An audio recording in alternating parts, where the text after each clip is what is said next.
Grèce, à quoi joue François Hollande? C'est la question dont débattent Guillaume Roquette du Figaro Magazine et Renaud Dely de l'Obs. Alors, je crois que François Hollande est dans une situation compliquée, mais importante et même décisive dans la crise actuelle que traverse l'Europe. À quoi joue-t-il? Je ne pense pas qu'il joue d'ailleurs, c'est pas exactement le bon terme, mais je crois qu'il joue à essayer de sauver l'Europe. Et qu'il est exactement dans son rôle, c'est-à-dire dans la logique de la construction européenne. C'est-à-dire qu'il s'efforce, et c'est extrêmement difficile, de demeurer un pont, une passerelle entre deux positions qui semblent aujourd'hui irréconciliables. D'un côté, l'Allemagne, et encore d'ailleurs pas forcément Angela Merkel, mais Wolfgang Schäuble, et puis toute une série de pays qui veulent d'ores et déjà sortir la Grèce de l'euro. Et puis de l'autre côté, quelques pays minoritaires certes, mais quelques pays qui s'inquiètent à juste titre, me semble-t-il, d'une éventuelle sortie de la Grèce de l'euro. Je pense à l'Italie, au Portugal, à l'Espagne, qui savent qu'immédiatement la spéculation basculerait sur eux et que c'est eux ensuite qui seraient menacés. Donc Hollande, qu'est-ce qu'il essaye de faire aujourd'hui? Il essaye de maintenir jusqu'à dimanche simplement les voies du dialogue. Et la construction de l'Union européenne, elle s'est toujours faite comme ça. Quand vous avez deux positions qui se font face, qui se font front et qui s'affrontent sans aucune possibilité d'aboutir à un compromis, on va au clash. Donc alors, il est exactement dans son rôle. François Hollande qui sauve l'Europe, c'est dommage, j'ai pas de mouchoir, parce que sinon ça me tirerait des larmes. Tellement c'est beau, je pense que vous lui donnez un rôle un costume bien grand pour lui.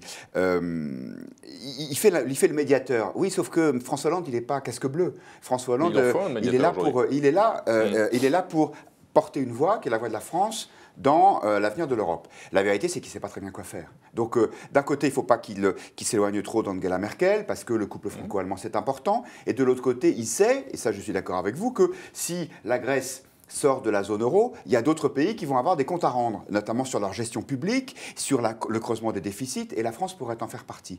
Mais je pense qu'au-delà de ça, il est profondément gêné parce que c'est la fin d'une certaine conception de l'Europe qu'on est en train de voir arriver avec cette crise grecque. C'est-à-dire cette Europe qui a été construite par des technocrates de centre-gauche, on va faire court, en se moquant éperdument de la vie des peuples, et cette espèce d'Europe machine dont les différents habitants de l'Union européenne ne veulent plus. Je veux dire, on ne va pas revenir sur tous les épisodes, on les connaît. Et donc, cette Europe-là, l'Europe de Bruxelles, elle est en train d'échapper à François Hollande, et c'est un peu le coup de panique. C'est le coup de panique, pourquoi? Parce que le peuple reprend la parole, et ça le gêne profondément. Deuxièmement, parce que cette espèce d'irréversibilité, le sens de l'histoire, l'Europe va toujours dans le même sens, et ben non, cette Europe-là, aujourd'hui, elle se fissure, et ça le gêne. Non, mais il n'y a pas d'irréversibilité. L'Europe, elle peut tout à fait se détricoter, elle peut tout à fait exploser, elle peut tout à fait disparaître. Il n'y a aucun sens de l'histoire, justement. C'est en ce sens que cette période de négociation me semble extrêmement importante. On voit bien que si de part et d'autre, les seuls intérêts nationaux prédominent,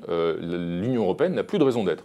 On voit qu'effectivement Angela Merkel, et c'est naturel, a des comptes à rendre à sa majorité et qu'une bonne partie de la majorité CDU-CSU aujourd'hui ne veut plus, pour résumer, pour faire court, puisque vous aimez faire court, que l'Allemagne paye pour la Grèce. De l'autre côté, on voit qu'Alexis Tsipras a mis en avant des intérêts politiques nationaux aussi, avec son référendum. Si ces seuls intérêts nationaux prédominent, il n'y a plus d'Europe. On est d'accord. C'est bien pour ça que l'Europe, elle ne peut pas se construire contre les nations, mais elle ne peut pas se construire que sur la base des intérêts nationaux, car ceux-là sont irréconciliables assez vite. À quoi sert François Hollande? Il sert déjà à une chose, il a déjà eu un résultat. Je ne sais pas si vous avez remarqué en 3 jours. C'est qui l'a convaincu? Nicolas Sarkozy. Parce que Nicolas Sarkozy, il a changé d'avis.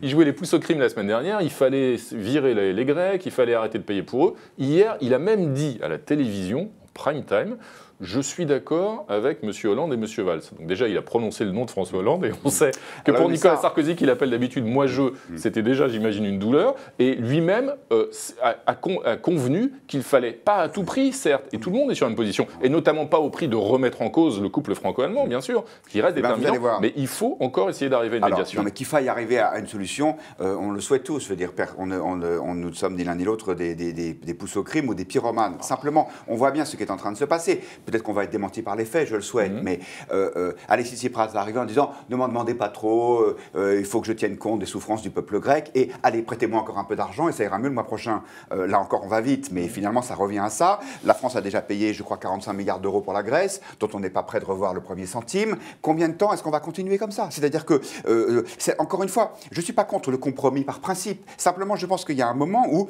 c'est la réalité qui reprend le dessus. Et la vérité, c'est que cette réalité, elle est douloureuse. Elle est douloureuse en particulier pour la France, parce qu'il y a un certain nombre de pays en Europe comme par hasard, ce sont ces pays-là qui sont sévères avec la Grèce, qui disent « nous avons fait les efforts nécessaires et donc nous en avons assez que ce soit toujours les mêmes qui payent ». Et effectivement, la France, de ce fait, se retrouve au banc des accusés et ça, elle ne le supporte pas. Monsieur Hollande préfère faire ce qu'il fait depuis 2012, c'est-à-dire tergiverser, perdre du temps, un petit peu d'ailleurs comme Tsipras, parce que ce sont tous les deux des politiciens très habiles, quand il va à Bruxelles en disant « donnez-moi encore un peu de temps, ah oui, les 3% pas cette année, mais dans 2 ans, vous allez voir, ça va bien ». Il y a un moment où le réel se venge et je pense qu'il est en train de se venger. Non, mais le réel est dur et tout peut échouer, le réel est difficile, et certes, effectivement, des pays ont payé, entre guillemets, pour la Grèce, mais on sait aussi que si la Grèce sort de l'euro, on risquerait de payer davantage. C'est-à-dire que certes, la France a payé 45 milliards d'euros. Pour autant, aujourd'hui, l'Union européenne, alors que même Christine Lagarde et le FMI ce matin disent que finalement, il faudrait peut-être songer à rééchelonner la dette grecque, à restructurer la dette grecque, parce qu'on sait bien que la Grèce ne pourra pas tout rembourser. C'est Christine Lagarde qui le dit, c'est pas une dangereuse gauchiste. On sait bien que si la Grèce sort de l'euro demain, pour le coup, la France tirera un trait définitif sur ses dettes que la Grèce lui doit. Donc on sait bien que l'éventuelle sortie de l'euro serait catastrophique pour la Grèce, mais elle serait aussi coûteuse sur le plan économique, probablement sur la croissance, sur la spéculation sur d'autres pays européens, et puis sur le plan politique, on sait bien que ça serait une catastrophe, y compris d'ailleurs pour l'équilibre géopolitique de l'Europe, et notamment la question des migrants, à laquelle vous êtes en général assez attaché. Absolument, mais je ne vois pas pourquoi il faut à tout prix maintenir une zone monétaire totalement artificielle, parce qu'on sait très bien depuis le début que la Grèce n'aurait jamais dû entrer dans l'euro, sous prétexte qu'il faut se préoccuper des autres sujets. C'est vrai, il y a une inconnue, je ne vous le cache pas.